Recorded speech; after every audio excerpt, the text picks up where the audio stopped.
It's just gone 7 o'clock in the evening here in the UK, which is 2 o'clock Monday morning in Manila.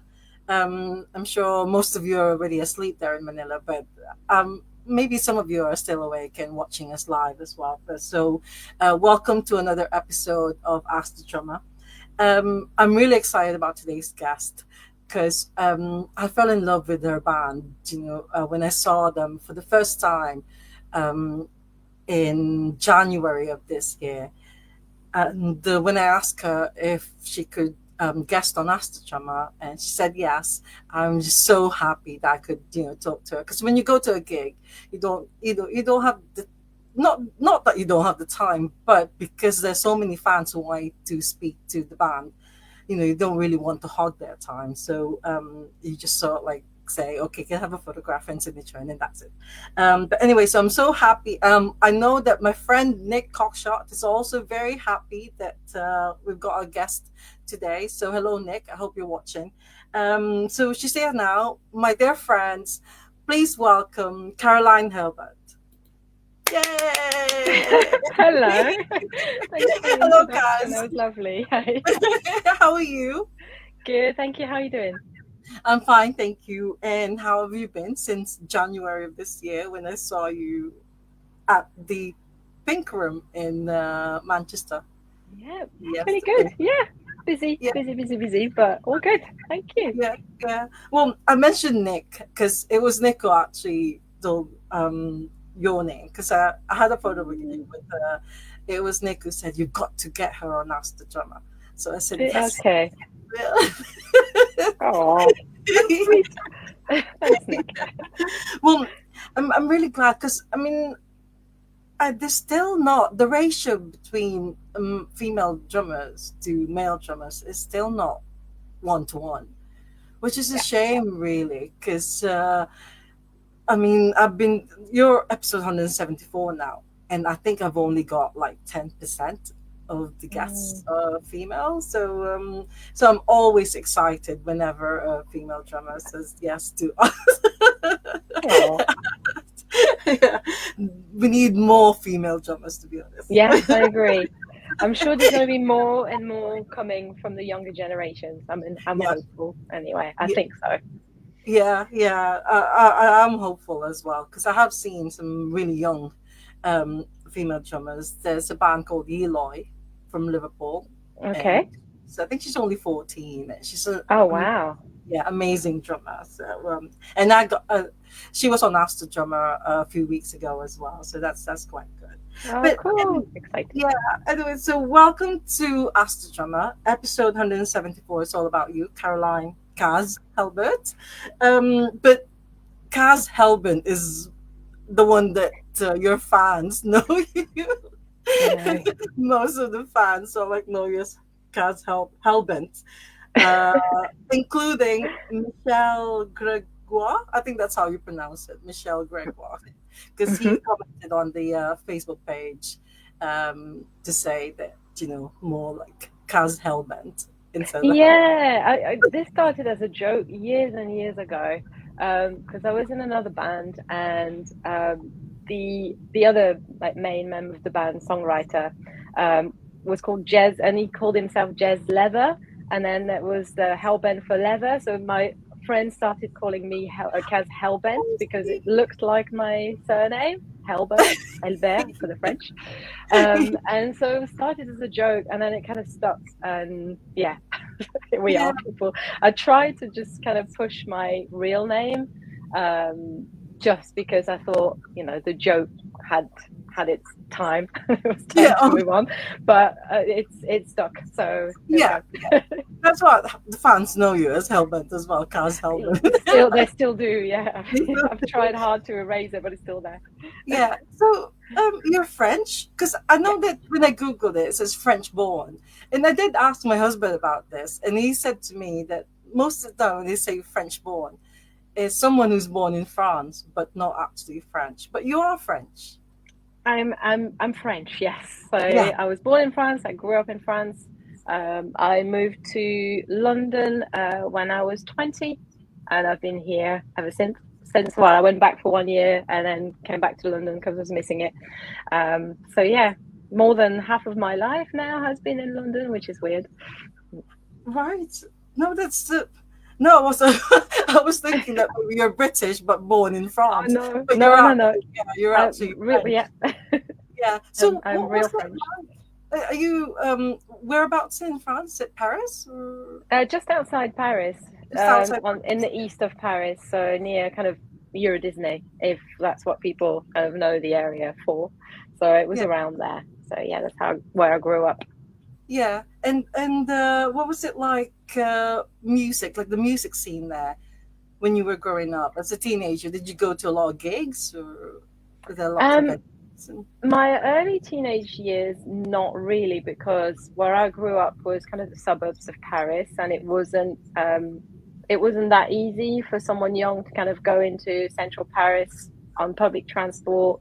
To on I couldn't go on my own, so I used to go sometimes with my older sister, and where I was living in the suburbs, there was absolutely nothing there. So when I was a bit older, when I was 16, 17, going to college in central Paris and then university there, yeah. that's where I was going out and going to gigs and clubs and stuff. So for a lot of my time in Paris, I was in the goth scene, so going to a lot of there was a lot going on for the goths there at the time. Some really cool club nights. It was really lovely scene at the time.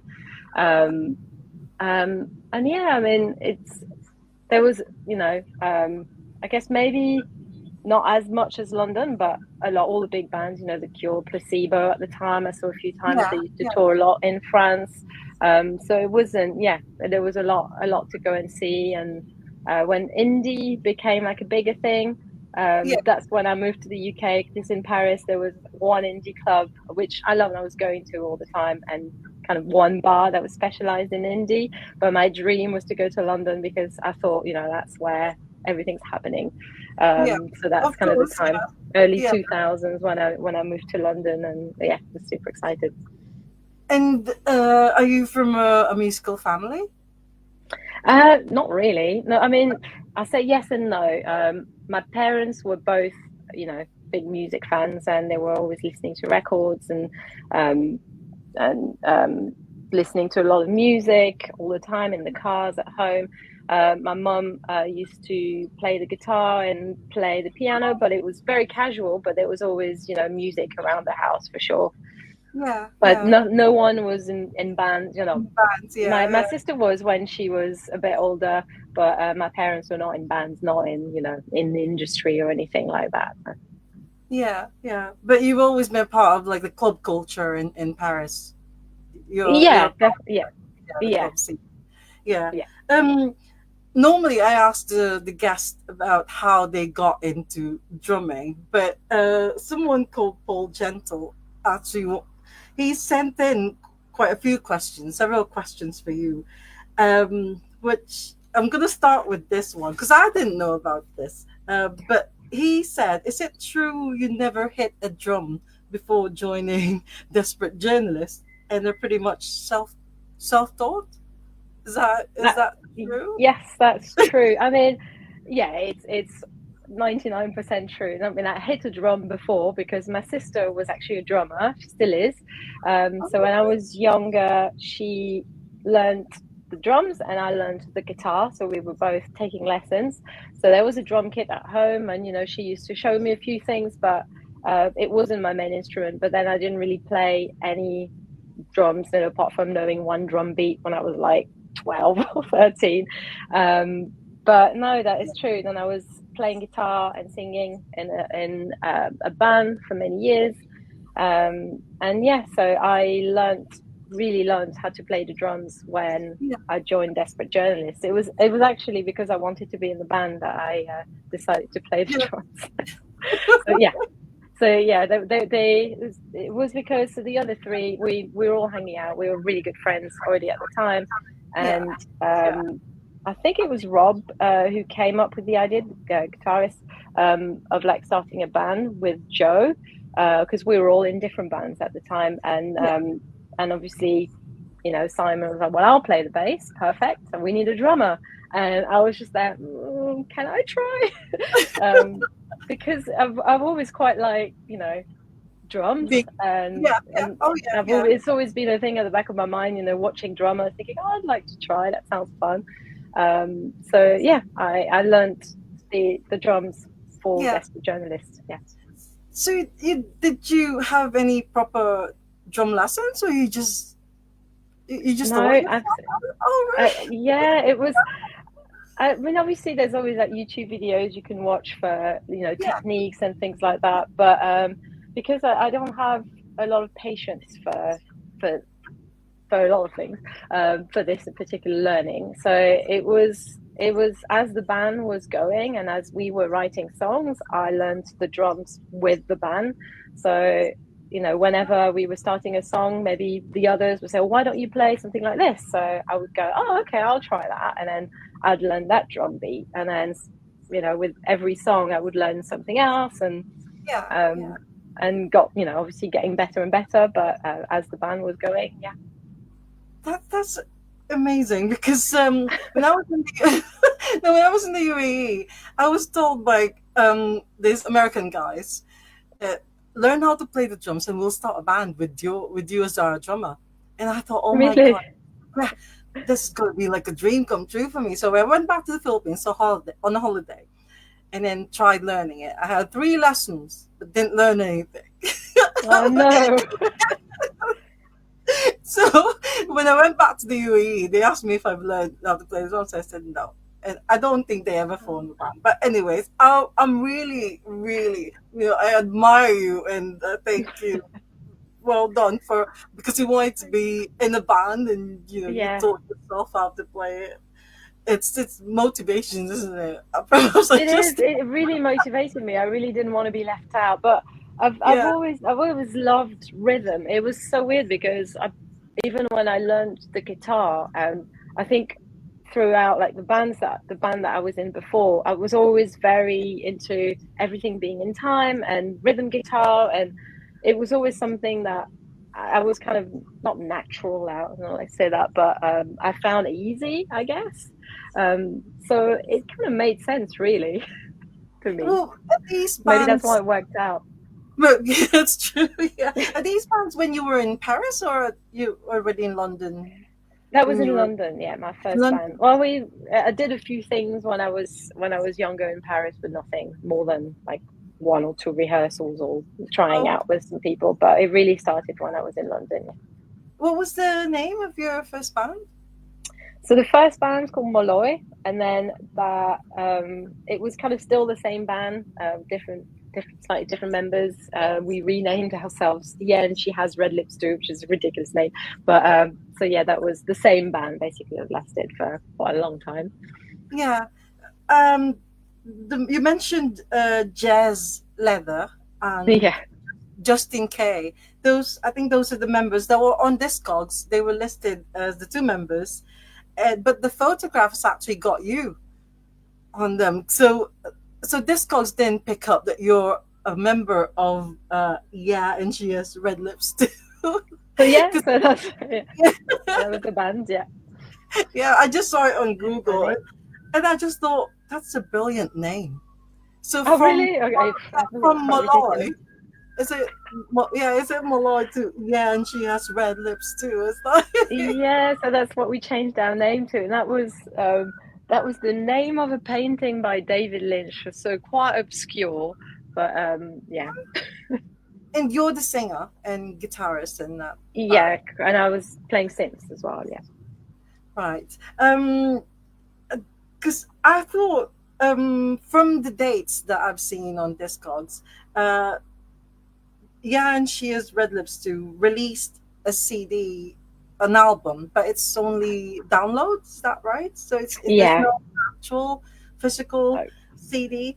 But I think it's no. like 2015 or is it 20? Yeah, I think that must be then because there was a tiny bit of overlap where Yeah. the Oh, Edgeways Red Lipstick was still going, and I had started Desperate Journalist. I can't remember how many years, but yeah, there was a couple of years overlap for sure. okay. Because I thought from the dates that I was so like looking at, I thought you were in Desperate Journalist, but then you were like, almost like in three bands because there's another one that's actually picked up your name called Medium Wave. Oh, is that coming up as well? Yeah, Yeah. yeah, and I saw it. It's like seven Yeah. members listed for. Yeah, it's quite yeah, it's a big band, but Yeah. it's something we don't do a lot, but it's just some friends of mine, and I don't write the songs or anything. It's Jez, who was in the previous bands with Oh, me, okay. Yeah. and another friend of mine. They write the songs, and then me and a few other friends, we play the parts live. So, So and that's you're still already going on. so you were already in Desperate Journalist, and Yes, then you correct. so so you're like in three bands at one time. I don't. I think when Medium Wave started, Yen she had red lip. Yen she has red lipstick. I can't even say the name. Had already finished, so it I was just see. two and two. But yeah, Yeah, and Medium Wave released a CD, an actual CD. So you had an album. And are you yeah, still in touch with Medium Wave band members, yeah. or? We still. So we've had quite a long break because of different things happening with different members in their lives. But we should be doing something, hopefully, at some point, maybe autumn, but nothing's confirmed. But I don't want to say too much. But there, Yeah. there's So do an you play album drums? waiting to be released, and there should be Oh, something, okay. maybe a gig. But Do you play drums in Medium Wave, or? no, I play guitar, keyboards, and I do some backing vocals. Oh, wow. Oh. Can be different. That's brilliant. So you've got to make sure that the Desperate Journalists are not touring when you do Medium Wave, because Yes, if you, so yeah, that'd be yeah, fun. or maybe a support slot or something like that. I don't know, but Probably not. That would be too much for one evening. well, we'll talk about Desperate Journalists because so it was formed in 2012. Is that right? So about 13 years ago now. Yeah. So there's another question from Paul Gentle. Hmm. Uh, we've already answered his question about how did that door, the drumming door, open for you in joining Desperate Journalists? Because when you've Hmm. decided that you want to form a band, you've got to learn how to play the drums so you can go with them because they didn't have a drummer. So, but he also wanted to ask you. How did you feel about making that transition from guitarist singer to being sat on the drum stool? Um, for me, it was really easy. I was really excited not to be at the front.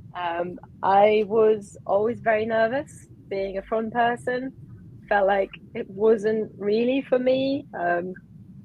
Yeah, it always, yeah, I didn't used to enjoy it that much. So the idea of being in the background and not the main focus for me was great.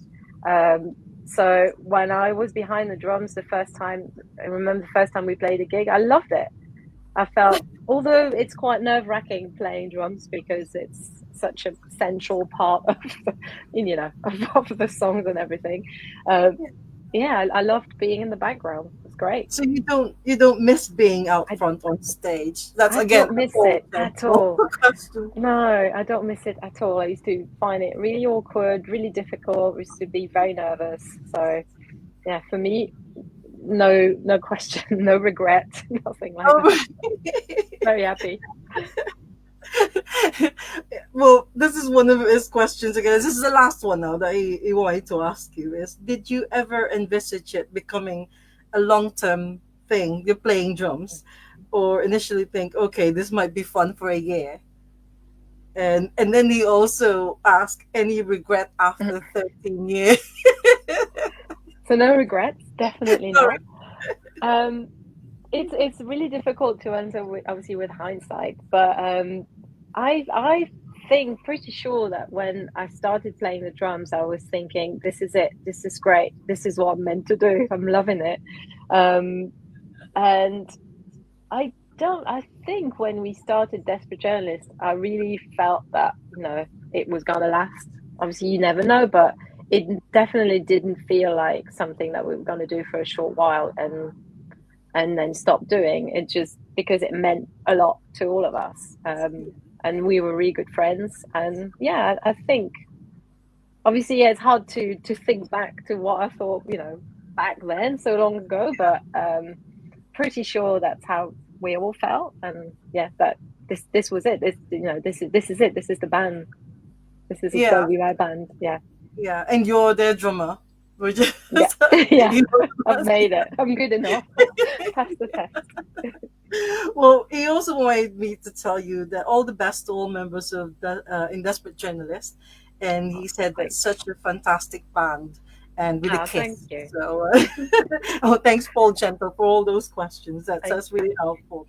So, I'm gonna ask you then, where did you get the name Desperate Journalist from? Ah, all right. I think I thought everybody knew by now. So it's the Peel session that the Cure did. I mean, I'm not going to remember the year, but they did a version of Grinding Halt where they replaced the lyrics by a review that was, let's say, not favourable review by journalist Paul Morley at the time. Oh, He Morley. didn't like them, and so he wrote that review, and they thought it would be funny to just sing the words of the review um, in that instead of the lyrics to that song. And it's called, the title of this version is called Desperate Journalists in Ongoing Meaningful Review Situation. I think that's the full title. um, so that's how the title, I think, pretty sure Joe came up with this idea. We thought, oh, that's interesting, that's cool, and it But, stuck. but That's the one we picked. yeah, it's good that you didn't take on the full title though. Yeah. That would have been ridiculous. Because it's like with because it's like with yeah, and she has red lips too. I mean, Oh god, we didn't want to repeat that. That was already too long. no, it's a great name, Desperate Journalist, and Thank you. obviously you're a big fan of the Cure, or all of you are fans of the Cure. Yeah, I mean, I can't lie. I mean, So, yeah, yeah, it's everywhere. yeah, that's such an iconic image of Robert Smith. I mean, I know. I Yeah, love that one. agreed. But your favorite, apparently, well, this again when I googled it, your favorite album of The Cure is Disintegration. I believe It that's it. is, yeah. That's on Google. Okay. I, Yeah, I love that I'm album. obsessed with that album. It's such an amazing. I mean, it was because it was the one that got me into the Cure. So weirdly, when I was a goth at the time, so late 98 or something, 99, can't remember. Um, Pretty sure it was either my mom or my sister.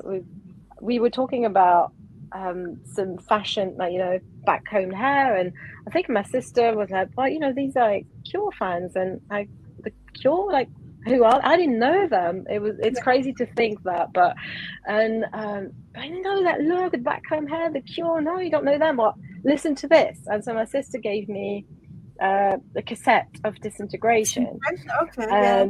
and I listened to it on my way to school, to college at the time, because I had quite a long commute. It was like almost an hour, and I put it on my Walkman.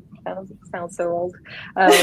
And as soon as it started, Plain Song started, I was just like thinking, "What is this? This is from another world." I could not believe that I'd never heard them before. And this kind of like is such an important moment in my life of like I discovered the Cure, and like everything changed. And yeah, it's discovered their universe, and then yeah, it was like a transition from the goth to like all different kinds of music. But that album obviously meant a lot, and I was reading, because you had obviously the little booklet with the Yeah, of cassette, course. so I was just reading the lyrics, and everything was just thinking, this is just me, this is made for me. It just means, like, I don't know, just mirrored everything I was feeling at that time. And the voice, like everything was completely unique. I'd never heard anything like that. The sound of Yeah. it, I was transported somewhere else. Yeah, What's your so that album, yeah. What's your most favorite track of Disintegration? Disintegration, it's, I Disintegration, think yeah, it's yeah. the I mean, mine's such a Pictures of You. beautiful. I love pictures of you. I love how Yeah. long that was.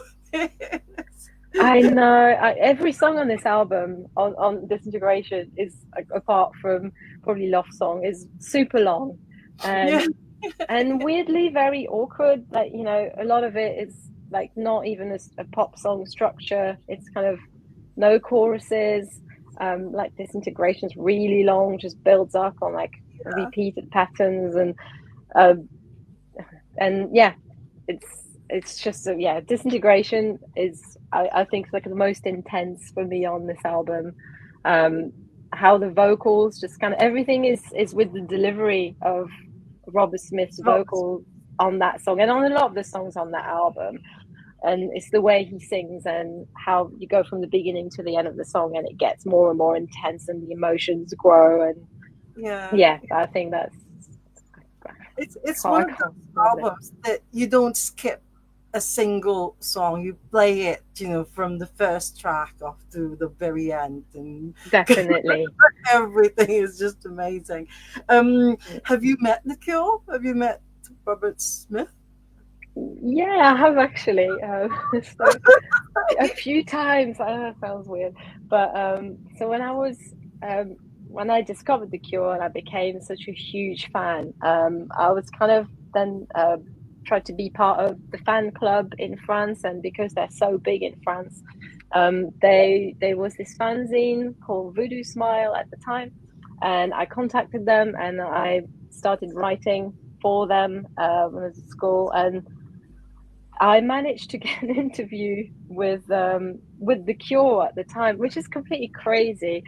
I think it's like the early days of the internet where I mean, no one, I'm going to say no point trying, this doesn't work anymore, but I just thought I'm going to try and contact Robert Smith, and the website was just thecure.com, and I just emailed Robert at thecure.com. Believe me, like, it worked. I sent an email saying about the fanzine and requesting an interview at Robert at thecure.com. You couldn't make this up. And I got a response. If someone got back to me, I think it was his manager, who just said, "Oh, sure, yeah, Robert would like to meet." It's just Oh completely my crazy. god! So yeah, Wow. I got to interview him a couple of times because in there, that's how lovely, The Cure and Robert Smith are, that they gave me a chance at the time. We were this little fanzine, and they were like, "Of course, yeah, you can interview us." So I interviewed them backstage at after a gig in Paris, and then I interviewed Robert Smith at Gare du Nord station in Paris because they were just about to get the Eurostar, and so we had to do the interview there. But absolutely lovely. I mean, I will never forget that. They gave us a chance and were absolutely fine meeting this like nobody, a tiny little fanzine, gave us the time. So yeah, Yeah, and we met him again when they played the Troxy. yeah, yeah. Uh, we were super lucky to be there, and we got to meet him after the gig. And yeah, Wow. I don't want to like brag too much, but he actually invited us to the gig, which was absolutely amazing. Like, dream come true. He somehow knew us, Desperate Yeah, Journalists. He yeah. somehow likes the band, and Oh, so that's he fantastic. he invited us to the gig, and so we had a little chat after the gig, and yeah, it was absolutely lovely to meet him again. Such a Did lovely you man. did you tell him that you interviewed him in Paris? I tried to say, obviously it was very busy, and I tried to say, and he had no record. You could tell that he could not remember any of it.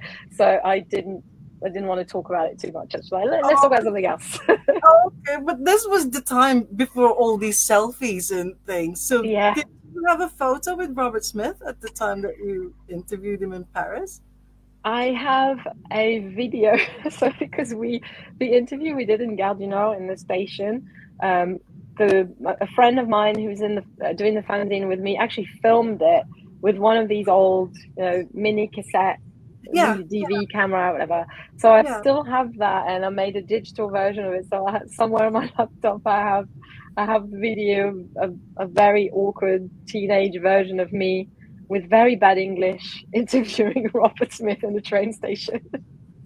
Has it surfaced online, or you've not? No, You've no, no, not no. posted? It's a secret one. Only close friends and family. Well, that would be. I'm sure all desperate journalist fans would love to see it. Would love to see Oh, you interviewing Robert Smith. maybe one day. Yeah. You've not played. You've not supported the Cure. No, no, no. Sadly not. Yeah, sadly not. It's not happened. It would be absolute dream, obviously, Yeah. for me especially. But you never know. But no, it Yeah. hasn't happened yet. Do you know what? I was so like, I wish it was that easy now. Because I went to Lowell Tolhurst. I know he wasn't playing in this integration, but I went to one of his book events Oh, last year. cool. Yeah, and so I got to meet him, and I asked if he'd be interested in guesting on Ask the Drummer. But he said I should contact his sister. I think it's his sister who's doing the management or anything. Okay. But I still haven't sort of like heard from them yet. But fingers crossed. And No, that would be I'm giving nice. Wow, that would be amazing.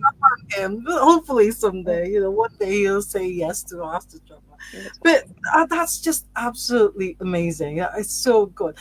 I hope you don't mind me saying this, but when I saw Desperate Journalist in Manchester, um, there's this 80s vibe that I really love.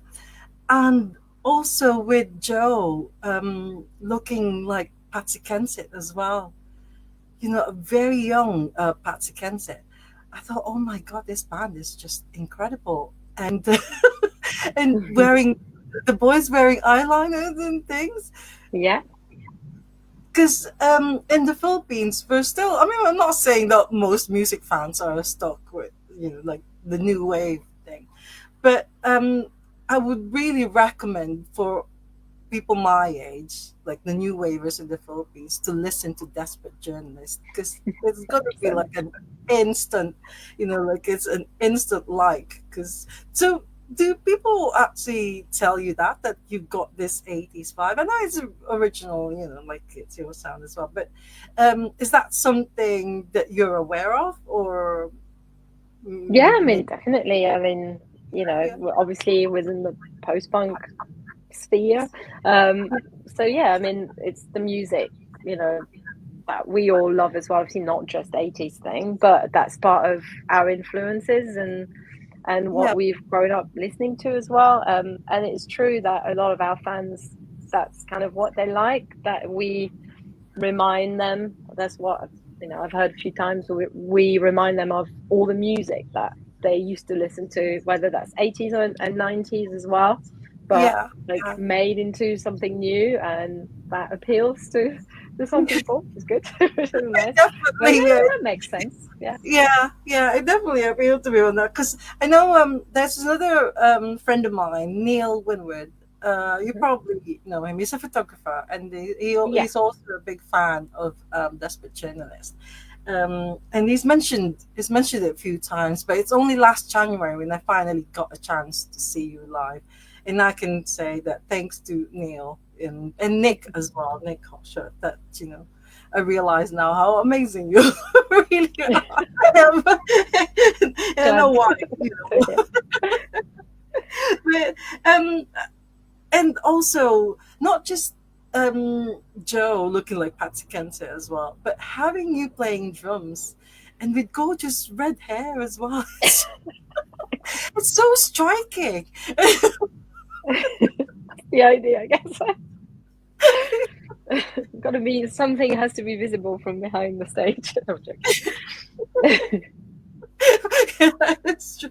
But your fan base, um, there's a lot of the like myself, like the older generation, but you True. also get like the young ones as well coming to gigs. Yeah, I think there's more and more, which is good. I mean, it's all good, but it's nice to have, variety of people in the audience. But yeah, that seems to be maybe it's changing a bit. Maybe there's just a few of them who like that kind of music. But yeah, Yeah, because you've done 5 albums in 13 years. I mean, six yeah, if you add the live one as well. yeah, That's a live album. Um, I've got to admit, I'm still fairly new to Desperate Journalist. So there must have been like a change in the style, the genre from the very, first album to the last one.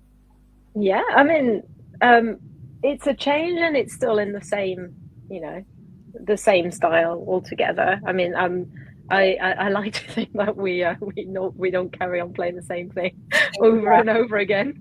yeah, But yeah, there's definitely, I guess there's also a natural progression with um, the band as we play with each other, and time goes on and we get to know how we play. We develop different things, and I get better at the drums, etc.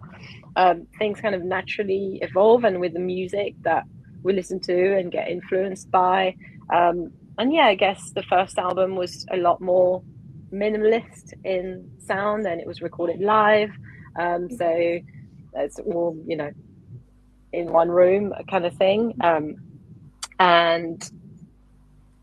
And obviously that was a lot of things come into it, things that we like at the time, the limitation of, for example, my drumming, and budget and all this sort of things. And then I guess the last album, No Hero, there's more synth, electronic drums, and yeah, there was a yeah. bit of that throughout the years, but I guess there's more of that in the last album, No Hero. So I guess that's the most obvious progression, but um, yeah, I don't know. Go on too much. Because what I'm trying to get to is for most bands, do you know when they change style, Mm.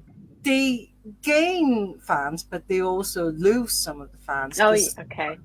so has that ever happened to you, or they just so like the fans just go with all these different, sort of like styles that Well, you change into? obviously we don't know all the fans, but it looks like they're staying throughout the years and the changes. I think nothing's been too radical. It's not like we've moved from um, a live kind of sounding band to only um, electronic drums and synths. There's a natural progression, so maybe that's why um, it's not been too radical for people. But I know we've got some fans who have been fans since the beginning and still, love They things still, yeah, that we put out and release, which is great.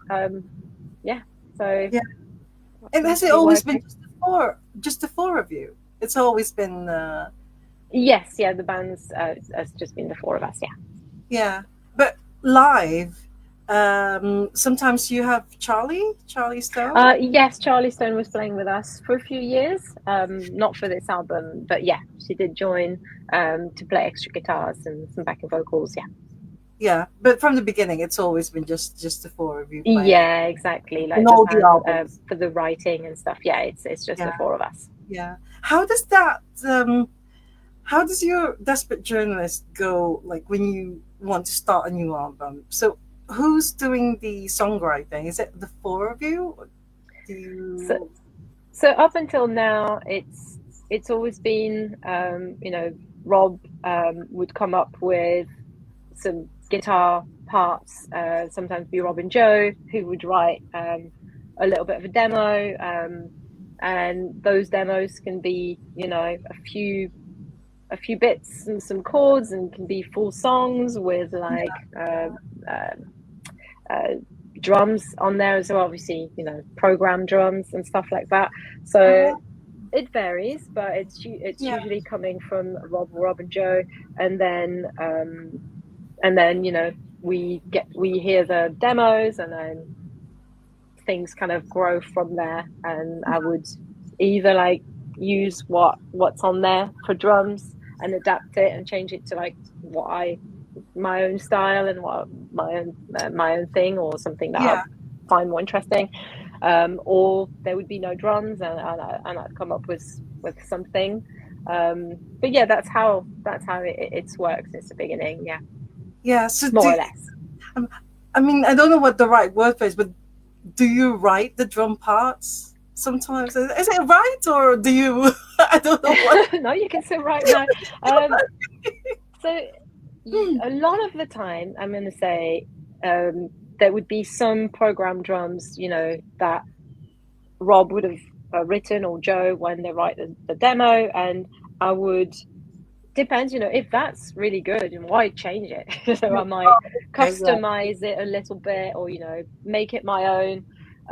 Or sometimes, in the early days, we would write in the studio, so Rob would come and play the chords that he had, and then Yeah. sometimes I'd try playing something. Sometimes the others would come in and say, "Oh, why don't you try that?" Because I was new drums as well. Why don't you do this drum beat, etc.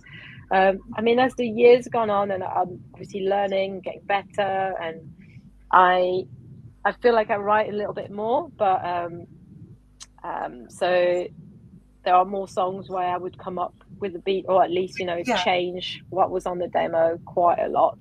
But a lot of the times, what Rob and Joe would come up with is really good. So I would Yeah. then You use just that, and yeah, and yeah. recreate it. Yeah, Yeah. I suppose when it's good, why change it? exactly. Oh, So when what's your drum kit setup? Do you have oh, like lots of things like added to it, or is it just? no, no, no, it's quite simple. It's been very well. It's changed slightly over the years, but no, it's very simple. Just the classic with just one rack tom, and the rest is fairly straightforward. I've got two crash cymbal. I used to have one. I added another one, so I've one on the other side. But there's nothing crazy. I mean, with the new album, because we have some more electronic sounding songs, so when we play a song called Underwater, which has got a drum loop in the background. So I do have an iPad with Yeah. a little drum Yeah. pad next to me Yeah. that I would play that from. So that's a recent addition. But that's as far as it goes at the moment, really. I think that's quite common nowadays with drummers. They have this drum pad that they can add into their kit, isn't it? Yeah, that's Yeah, so I don't want to do too much of it because I don't play, like, we don't play with like backing tracks or anything like that. I don't want to play to a click, or yeah, um yeah, that's not what I want to do unless I have to. But so it's literally just for a couple of songs where there's like a drum loop that I can't recreate live, so I use yeah, that to play. But yeah, a lot of bands do have the electronic drum pad where it's really cool. I mean, if you have sample, you can just play yeah, different like yeah. electronic snares and things like that. But yeah, I'm not there. I'm not doing that yet anyway. No, I'm really, I really admire you from someone who's not who's not played drums until you joined or until you formed Desperate Journalists, I should say, because most drummers they say that it's from the very beginning, like a young age, they like tapping, and they've always been drawn to the drum kit and everything like that. So, would you say being a drummer is natural? It's got to be a talent. It's got to be in you, or because Uh, you didn't go to drumming, you didn't have any drumming lessons. no, I didn't. So it's hard to say because I mean I could say that I just picked it up and it's all natural and it just came to me. It's not quite true, because as I said, I was always into like everything being in time. Even on the guitar, it was always very rhythmic for me. And when Yeah. I did take some music lessons, so when I was very young and I was learning the guitar, I did some music theory with those guitar lessons, and I was very good at the rhythm part of Yeah, it. So yeah, we used to like write the rhythm and read the rhythm parts, and I was always very good at it. So it's I don't know. Maybe I've got a bit of a use that. mathematical Yeah, brain, I think, I guess, and so it kind of makes sense to me. But I don't think I wouldn't say that's something you can't learn. So like if if you're not natural, then you can't play drums. You can play different styles. It doesn't have to be super accurate, like a metronome, which is kind of what I like to do, but it doesn't have to be that way, you could be a bit sloppy and have different styles. So yeah. Yeah, which now comes to a question from Lynn Page. She said that my daughter wanted to learn drums for some years and started lessons when she was approaching her 40th birthday. Oh, cool. That's fantastic. I wish I Yeah. could like do that. Very But cool. so, question is, any specific tips you would like to share? Funny to be asked for tips. I never feel like I'm this professional drummer, but I guess I mean, for me, what was super important was to be in time, and to be tight. So I would say, obviously, that's not important, super important for everyone, but I think for a drummer, that's kind of like the basics. So I guess practice the timing to like really simple drum beat. It doesn't have to be complicated, but simple beat, either using one of those practice tools that you can get, I guess on the internet, YouTube probably, and just kind of you can record yourself or you can play along to a click and just try to be like dead on, really simple, really slowly, and then I guess speed it up just slowly. So don't go too fast. Don't try to go from like really slow to really fast, but like really progressively increase the speed and try to be really, really tight. But that's what is important to me. I think the learning some techniques, I think, is really important. So I didn't have drum lessons, but I did, look online for some basic techniques, such as, how to hold your sticks and how to hit the drums and use the rebound on the drums, this sort of things that I could have tried on my own. But what I was warned about by other drummers is that you don't want to pick up bad habits, because if you play, a couple of years with bad habits, they're really, really hard to rectify. So I think it's really important to focus on those really, really simple things of like where and how to hold the stick. So there are different techniques. So, find out what works for you, play along to like different ways to hold the sticks and to hit the drums, and also like the posture and how to adjust your drum kit. So I spent at the beginning a lot of time trying to get everything at the right height for me, what was comfortable, so you don't end up straining and end up with injuries, because I guess when you get older you have to think about these things, unfortunately. So I think for me that was the most important thing. I mean, some people would say, it's good to practice along to the songs that you like. It's not something I ever did. For me, what worked was, because I didn't have the patience for that, I needed to have the band to get the motivation to practice. So I had like a goal every time of, I'm going to practice this song. So I needed to be good, because I don't want to let the others down, and I want to stay in the band. So, that was what made me the incentive I had to practice. So yeah, practice. I guess it sounds really basic and simple, but yeah, that's I guess the most important thing probably. Yeah. Well, you mentioned something about this speeding up, because her follow-up question is, what's the best way to develop speed in the hand? I think is develop speed. Yeah. So I guess, I think the best, I mean, I'm still learning. I'm not a super fast drummer. And it's still something, I sometimes struggle with as well. So I think, it is really about, like, whenever on the new album, we have a lot of songs that are a lot faster than what we used to play. So I had to, even though they're not necessarily complicated drum beats, they're definitely faster and more intense. Things like Afraid. Afraid is quite fast for me, although it doesn't sound so fast when you listen to it. And so it is about, like, I think just starting slowly and just really slowly increasing the speed and having that patience, not to go too fast too soon, but really focusing on the technique. And I think learning how to hit the drums and using, and that's still something I'm learning. So I'm saying this, but I need to also follow my own advice and practice it. But the rebound and how you can use that to obviously use less effort and strength to hit the drums, and use the kind of natural way the sticks would kind of bounce on the drums. So I think that's really important. It's a drummer who said it's the drummer who sets the tempo, right? So when you're going fast, the rest of the band should also keep up. Like, is Yes. that how it goes? It's like, Well, yeah, once I start, usually they have to follow me. Although it's quite rare for me to go too fast. I'm trying to think. Usually, I tend, annoyingly for everyone, I tend to, if I'm not in the right speed, I'm a little too slow rather than oh, too fast. So it's frustrating in other ways. Um, but yeah, they have to follow. You have to follow the drums, so else, yeah, everything falls apart really. yeah, that's right. Well, I always believe in what I know now. It's Joe Strummer who said it, that a band is only as good as its drummer. Hmm. So I do believe in that one. At the But core. Thank you. I looked up when and where you're playing. You're going to be playing at Preston Pop, right? In Correct, August. yeah. And is that on a Sunday that you're playing? Yes, we're playing on Sunday.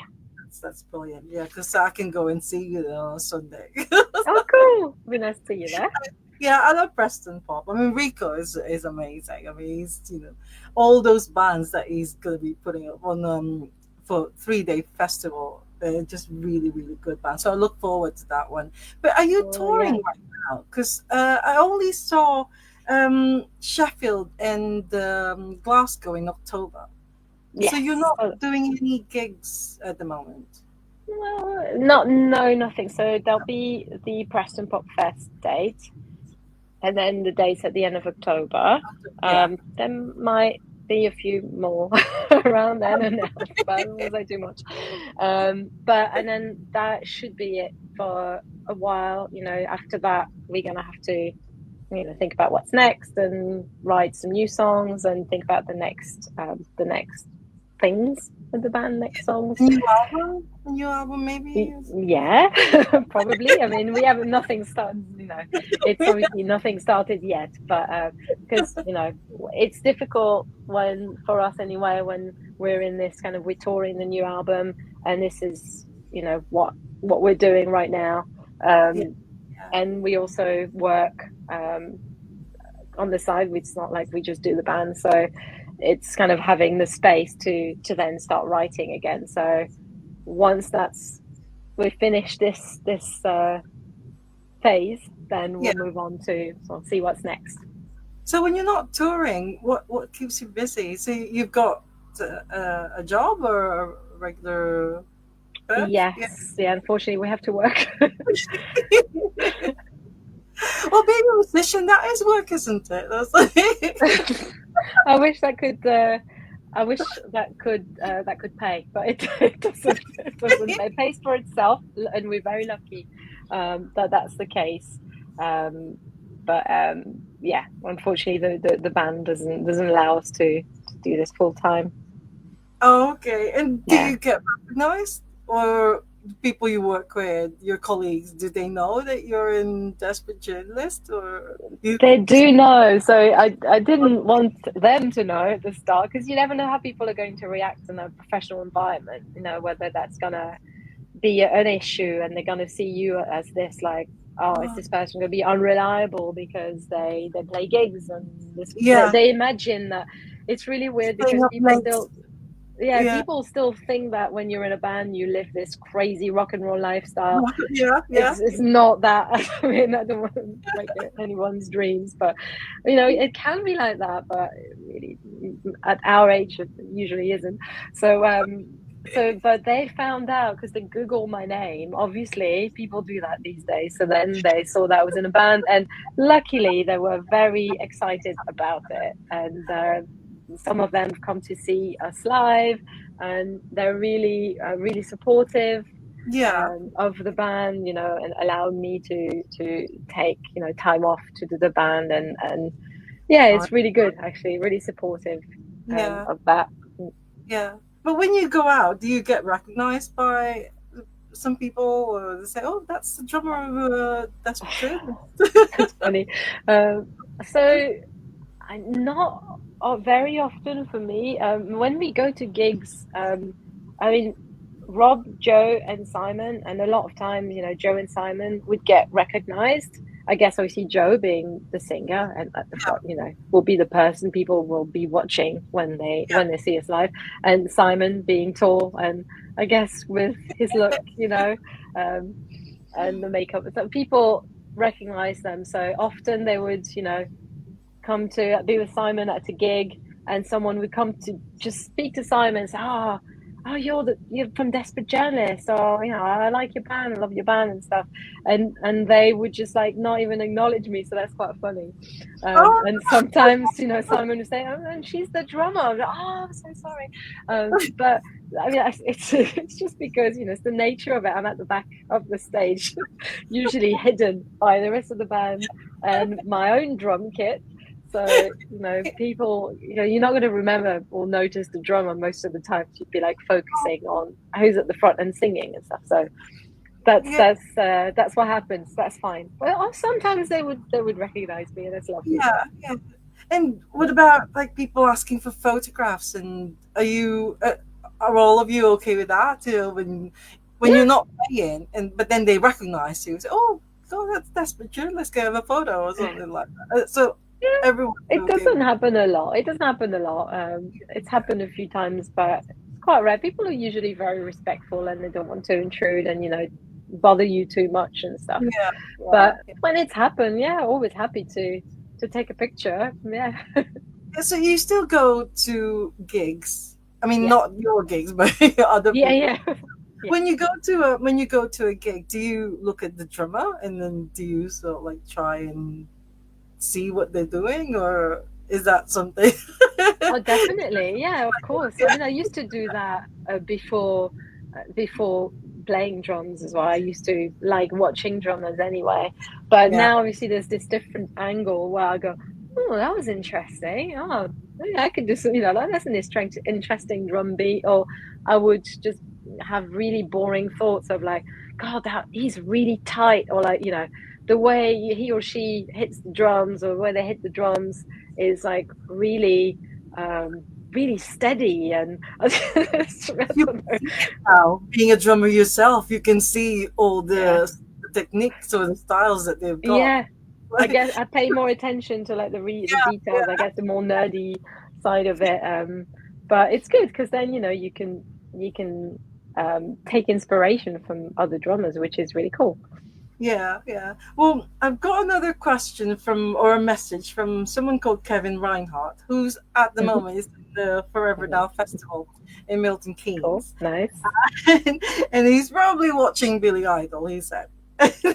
Oh, And I can see your t-shirt. I've noticed your t-shirt as well. How appropriate. Billy Idol. So he said, ask Kaz if she has any requests. Uh, I don't know if he meant requests for you to, like a song from a Billy Idol one or something. But he also said, we have, uh, i- if I can do it, I'll see if I can grab his attention, meaning Billy Idol, I think. So if you have any, I hope he's watching, Kevin Reinhardt. Oh, Billy Idol. Oh, Sorry. Billy Idol. So request. Are Well, you a fan of Billy Idol as well? Yeah, you like. I mean I like the songs that I know. I can't say that I'm like a huge fan because I guess I only know the singles. Oh Uh, yeah, but yeah. not Not no like more than that. yeah, But I mean, I love the singles, but my favorite one is Dancing with Myself. When I oh, hear that, come on, I can't help but dance. I love it. It's my favorite one. all So right. that would be my request. But I'm sure he's gonna play it anyway. So Yeah, that is. we've just got Aiden works out to my tech support. He said really interesting conversation. But someone called Jim Cattle, well, I say hi, cars, I miss you. He said so. Oh, lovely. Yeah, Jim. Yeah, I know Jim. Hi, Well, Jim. Miss you speak too. speaking of Billy Idol, I'm actually going to go and see him on Tuesday at the Wembley Arena, in London, because Oh, nice. he's only doing one UK show, and that's in London. And I thought, oh, I've Yeah. never been to Wembley. I've never been to that venue, so this would be the best way of going there. and seeing Billy Idol as well. So I'm a big Billy Amazing. Idol fan when I was a teenager. Just Oh, nice. absolutely gorgeous. So, yeah, so I'm really excited. I have seen him before. I have seen him like 3 times already. But Oh, wow. Okay. Right. yeah, so but Wembley, that's the first time. So I'm looking forward to it. So to that one. Right, because it's an hour now. I did say to you that we're only going to be 1 hour, but I've still got 4 regular questions that I ask our guests. And Hmm. the first one is, I don't think I saw you twirl when you do you twirl when you play drums? Do you do like this? No, no. Do I you, have to be honest. I can't do it. So no. I think I tried. I was thinking, oh, that looks cool. I'll try to do it, and I can do it badly. So no, I don't do it. Another thing that I like drummers when I go and see them is when they point. You know, they point at the audience, and it's I Yeah, always yeah. do you do that? Do you? I don't think I've done it. I think sometimes I naturally I think I don't know why it sounds really cheesy, but I think I've pointed at Rob when he's doing a solo. Sometimes if he's just about to go into a solo or point the drumstick, that's the only pointing I've done, I think. But So you don't do any showmanship kind of no, it's not really my thing. I think I've always liked drummers who were quite discreet, I guess, here to serve the music, to be as tight as possible, and not yeah. to be the center of attention. So I think that's what I try to. It's probably why people can't recognize me, but that's good. Achieved. In the past though, they have I think they had drummers at the front because I have seen clips like YouTube videos where they had the drummers so like playing at the front of the stage. Of where Not you said stage, but so, which like band? it was like Top of the Pops. They had like in the 60s or 70s, so they will have the drummer in front. And I always think that would be brilliant to Not have for me, but no. the drummer next to the singer. I mean, it's happened before out of just we couldn't, we had no choice. So sometimes when you support a bigger band, you have just a bit of the stage in front of their equipment. So we've had to do that in the past. And I think when we supported Ash recently, that was the Oh case. Yeah, I was on the side of the stage, and we were all in a line because we had very little space. The stage yeah, wasn't that big, and I did not like that. I felt no. very exposed. So for me, yeah, I prefer to be hidden at the back. I'm happy there. I've got messages for you. So Lulu Naive or Naive. Hi Kaz, you're Hmm. amazing. Grim Car. Hello Kaz. Really enjoying this interview. See you in October. Oh, So oh, that's nice. either in Sheffield or Glasgow. So that's when you're Lovely. playing in October. What about drumming heroes? Do you have any Um, heroes? well, yeah, there are a few. I think I'm just trying to think about like my biggest inspiration. So it was Tommy, the drummer in my first band, Molloy, and yeah, and she has red lips too. That was my first inspiration, a hero on the drums, because he was he's kind of like the style that I've tried to copy, where he was very, very tight. He's like a human metronome. And we had to push him to do some fills. He just, anything that's not necessary, he wouldn't play it. And I think I'm like that as well in the band. Whenever there Oh, has to be something fancier, the others have to push me. No, no, it will sound good. You'll see. And I'm like, really? Is it too much? No. So he was like my first really drum hero. And then Sean Moore from the Manics is one oh that I really love because he is so tight and the same kind of thing. Really, he's really tight. He doesn't do too much, but what he does is amazing. And sometimes, something that sounds really simple actually isn't. But there's this thing of like, the way he hits the drums, it's always so steady and powerful. um and I love that. Boris Williams from The Cure, obviously. Obviously. Gotta say him, disintegration drummer. And Jason Cooper, the current drummer for The Cure, he's been with them for like 30 years now. Absolutely amazing. And in the new album, that's End Song, the drum beat on that, absolutely beautiful with the toms at the start.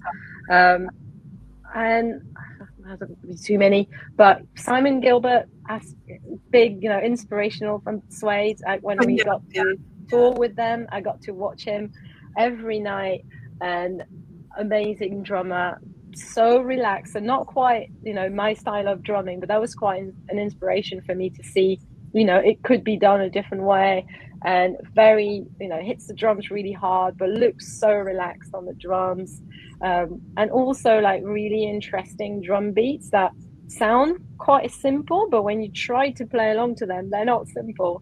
They're actually quite unusual to me anyway, who's not, trained in a normal way. But yeah, I think that's probably more, but yeah, the ones that come to mind. Yeah. Well, when drummers get together, like, do you? I don't know if you've done it with other drummers that you've met. Maybe when you're on tour with them or something. Do you do drum talk? Do you share like tips and experiences and ask about maybe what kind of kit is better and things like that? Do you do that? Absolutely. I like talking about equipment, and because for me it's important. So, but other drummers do in general. So, like the current drum stool that I have was actually recommended to me by another drummer. He said, "Oh, you try my stool, you'll see, it's so great." So I tried it. I thought, "Yeah, this is really comfortable. I might get the same thing." And talk about cymbals and drum skins, and yeah, we definitely share tips on equipment. Yeah, which is it's great. Yeah, and drum beats as well sometimes. Definitely, after seeing each other play, we might talk about the drum beat you played in that song. That's really cool. Yeah. Well, you mentioned earlier that you've never copied or played in a like there's a song playing and then you're just copying the drum part in that one. What about any The Cure song that so you've never done any sort of like get it playing and then you're practicing in that? Have you never so like no, never. It's not something I don't really enjoy doing that. So I have tried to play some drum beats and not playing along to the songs, but try to learn a bit of a drum beat from a song or a feel that I like. So I have done that. So things like Fascination Street, which I love that drum beat. So I tried, took some inspiration from that for one of our songs in particular, and other songs. But so I do that, and but I just don't have the patience, I think, to just play learn along a full song and play along. I think my it's just like mental energy. What I have is reserved for desperate journalists. Have you incorporated any of those like drum beats that you learned from other songs, and then you just put it in a desperate journalist song? Or yeah, I mean, there is definitely.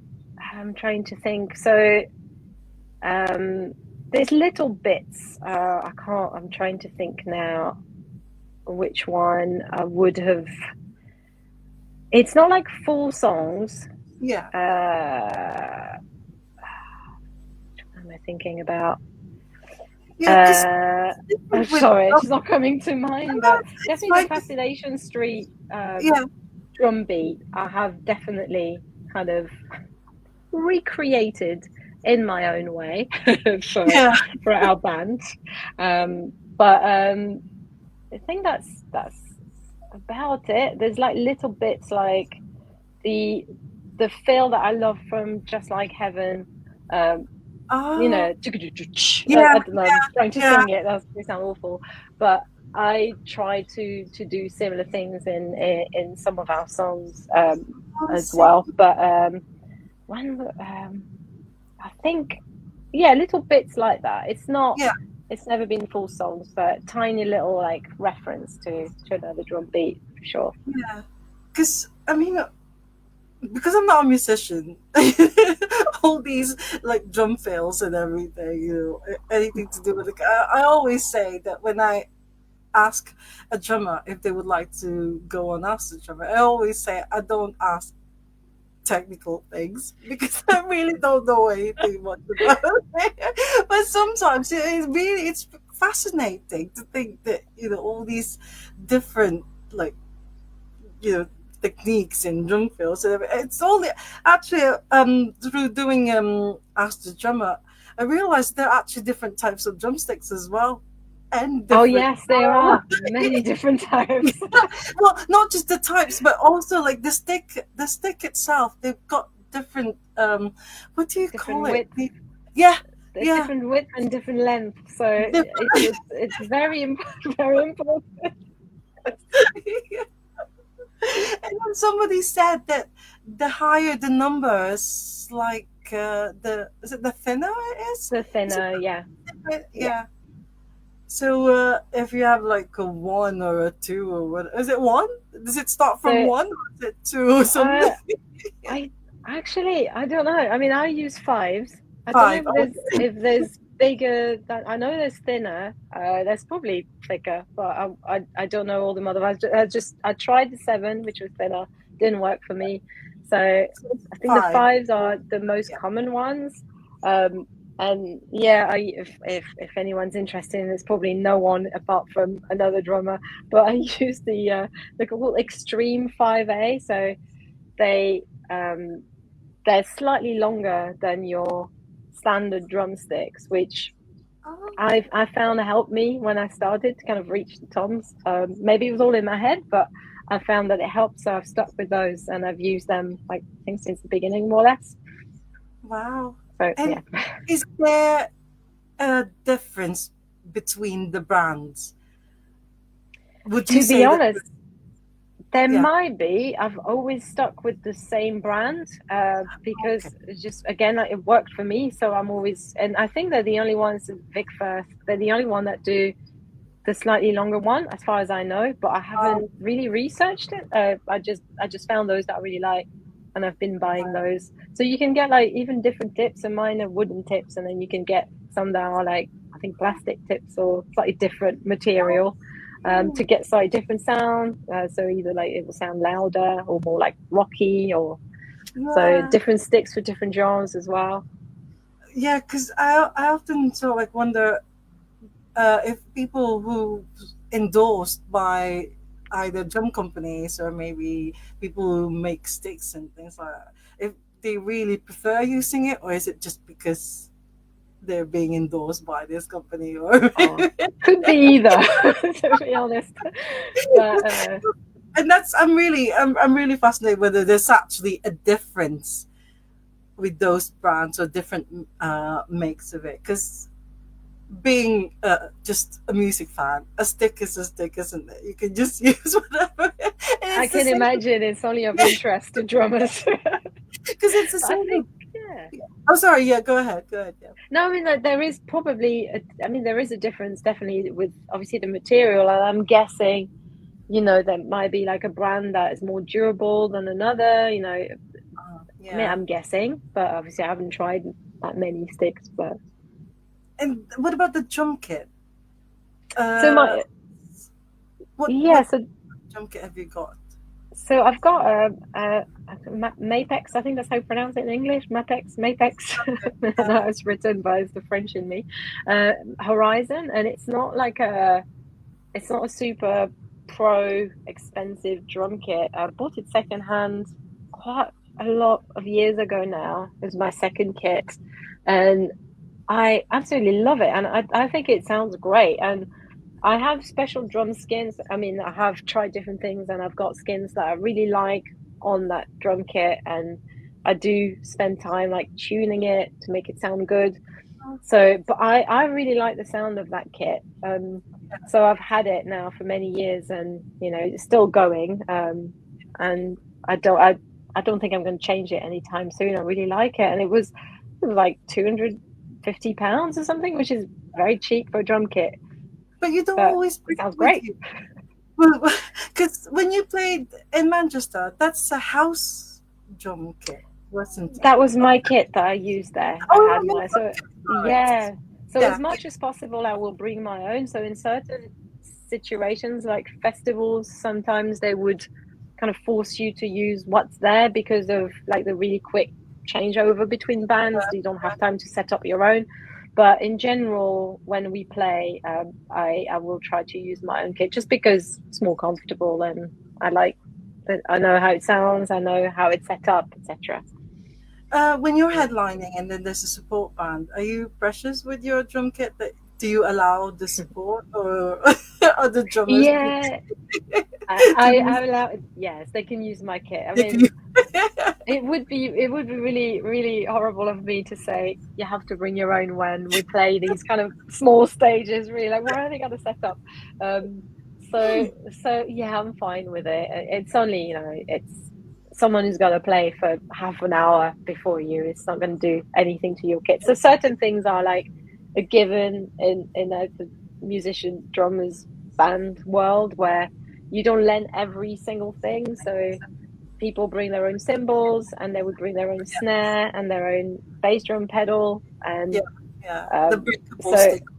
yeah, exactly. So you don't usually lend those, and everything else, it will be fine really for one short gig. Yeah, yeah. Have you ever had any I call it disaster or drumming accident in Oh, all that the is that you play? yeah, I had yeah, terrible time, but it was when we were so we played South by Southwest a few years ago, and I think it was the first gig, maybe the second gig we played there. The kick pedal broke on me during, I Oh think, I'm pretty no! sure it was when we were playing Personality Girlfriend. And Yeah, as we started the song, I could feel something wasn't right. And then we played, and then after a couple of bars, the whole thing kind of fell apart. And I literally just could not play because I could not hit. And it was just like, what do I do? So the others, it was really funny because obviously you don't know. In these moments, it's just kind of instinct takes over and you just yeah, yeah. improvise, and the others carried on playing. So I just went behind, I got on the floor, got my drum key, which thankfully was in my pocket, and I fixed it. I was just like, I think something with the adrenaline got to me, and I was like, yeah, fine, got this, put that on, bolt on.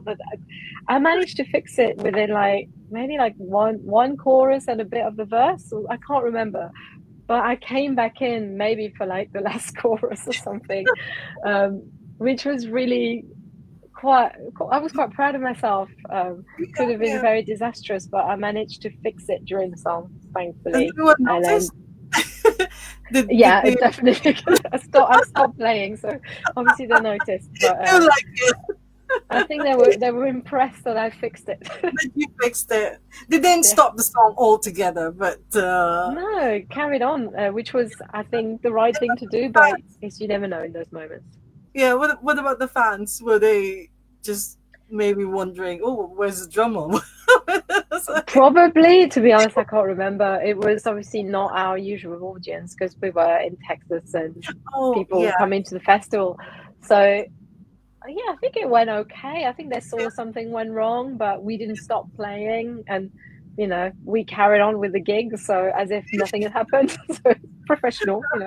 maybe I think it's probably part of the show. The drummer disappeared for a few, for a few seconds and then back up again. Just disappeared. Woo! Yeah.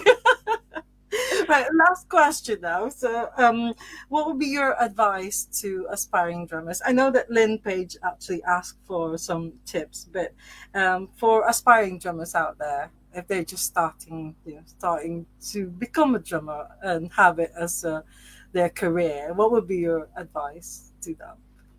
Wow, I don't want to repeat what I said before, so I'm going to try to think of something different. Or from practice, practice, practice, timing, and I guess just join a band. I think that's the best way to learn, and like the organic way to learn to play the drums. I mean, it worked for me. It might not work for everyone, but I think it's like a fun way and interesting way, I think, to learn with other people. And with hindsight, I'm not very, I should again follow my own advice probably, but have fun, which Yeah, I wasn't always good at. I was always very nervous and very hard on myself, and I still am, but I'm getting better at this. But really try to have fun because it is really fun to play the drums. Hitting things, um, and using all your energy, and you can be intense and like put everything into it. So I think that should be important, really. yeah, yeah. I mean, like you said, you've got to play in a band if you want it to be good. Because somebody also said that you could be the best drummer, but if you're only doing it in your living room, just by yourself, then it's not really good. You've got to play with people. You've got to sort of make Yeah, sure. I think that's important. Yeah, I think it's part of the fun, and I think you learn more that way than just doing it, playing on your own in your living room for sure. Mm. Yeah. And Jim said that always take a drum key on stage. Uh, Yes. Yeah, that's my a good one actually. Jim is also a drummer because he said my snare Yes. drum is totally detuned on stage, and Cass saved the day because she's professional. So you have helped Jim Cattle I with can't the because you've got a remember. drum key. Yeah, I can't remember, but yeah, okay, cool. That's good. I'm glad you remembered. Yeah, Jim was in an amazing band called the Empty Page. So, um, yeah, Oh they've my got different drummer now, but amazing band that if people don't know them, check them out from yeah. Manchester. Mm. So Jim's not the one who played when they supported you in Manchester. It's No, different. he wasn't. No. Yeah. Okay. Well, thank you so much, Kaz, for saying yes and agreeing to do Ask the Drummer. I'm Oh, really, thank really you. glad that I got to speak to you because, like I said earlier, when you go to a gig and you want to talk to the band and things, you really have to be aware that there are other people, there are other Yeah. fans, and they don't like it when you're just taking too much of their time, too much of the band's time.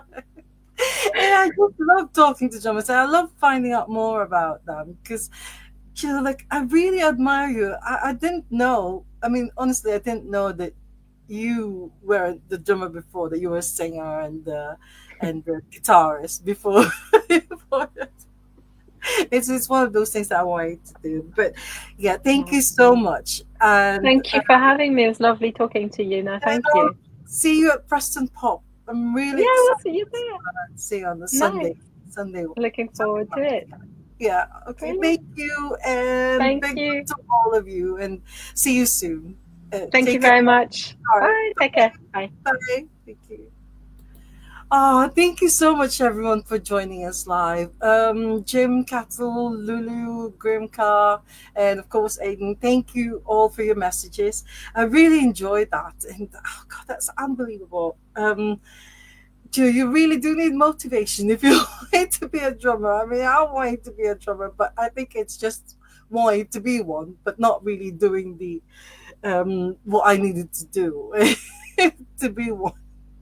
But anyways, right. I'll be back again next Sunday with another amazing drummer guest. So I hope you'll come back. But thank you so much, Caroline Helbert, Kaz Helbert. And I look forward to seeing you again. And I look forward to seeing Desperate Journalist. Just to let everyone know, if you've not heard of Desperate Journalist before, where have you been? It was like I've been around for 13 years now, and they're playing in Sheffield on I think the 30th of October and Glasgow on the 31st of October. Of course, Preston Pop. You've got to check it out because all the bands playing at Preston Pop, they're absolutely amazing. I've seen some of them and they're really, really good. So do check that one out. And hello to Rico who organizes it or who puts up these Preston Pop shows. Anyways, as always, love music, love life, love drummers. They're absolutely amazing. Thank you so much, Caroline Helbert. And I'll see you all again next week. Bye for now. Bye. Good night, everyone.